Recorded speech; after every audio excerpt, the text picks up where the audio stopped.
রাজনীতির কেন্দ্রবিন্দুতে এখন একটাই প্রশ্ন, দেশের 23তম রাষ্ট্রপতি কে হতে যাচ্ছেন। ত্রয়োদশ জাতীয় সংসদ নির্বাচনে নিরঙ্কুশ সংখ্যাগরিষ্ঠতা পেয়ে এককভাবে সরকার গঠনের পথে বাংলাদেশ জাতীয়তাবাদী দল। দলের অধিকাংশ শীর্ষ ও প্রবীণ নেতা জয়ী হয়েছেন। চেয়ারম্যান তারেক রহমান প্রধানমন্ত্রীর দায়িত্ব নিতে যাচ্ছেন এমন ঘোষণা আগে এসেছে। আগামী মঙ্গলবার রাষ্ট্রীয় দায়িত্ব গ্রহণের প্রস্তুতি চলছে। দলীয় সূত্রে জানা গেছে, 17ই ফেব্রুয়ারি নবনির্বাচিত সংসদ সদস্যরা প্রধান নির্বাচন কমিশনারের মাধ্যমে শপথ নেবেন।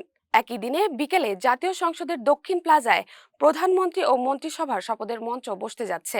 আর সংবিধান অনুযায়ী মন্ত্রিসভার শপথ পাঠ করান রাষ্ট্রপতি। সেখানে বাড়ছে জল্পনা।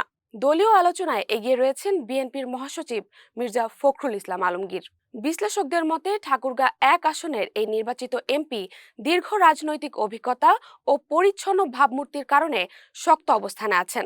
এছাড়া আলোচনায় রয়েছেন নজরুল ইসলাম খান, আব্দুল মঈন খান এবং নোবেলজয়ী ডক্টর মোহাম্মদ ইউনূস। আরও কয়েকজন অরাজনৈতিক ব্যক্তির নামও ঘুরছে রাজনৈতিক অঙ্গনে।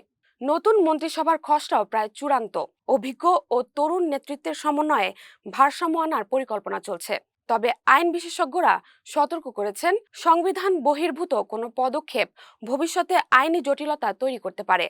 সব মিলিয়ে 17ই ফেব্রুয়ারি শুধু শপথ নয়, বাংলাদেশ রাজনৈতিক ইতিহাসের আরেকটি গুরুত্বপূর্ণ অধ্যায় রচনার দিন। এখন নজর একটাই, রাষ্ট্রপতির আসনে শেষ হাসি কে হাসবেন।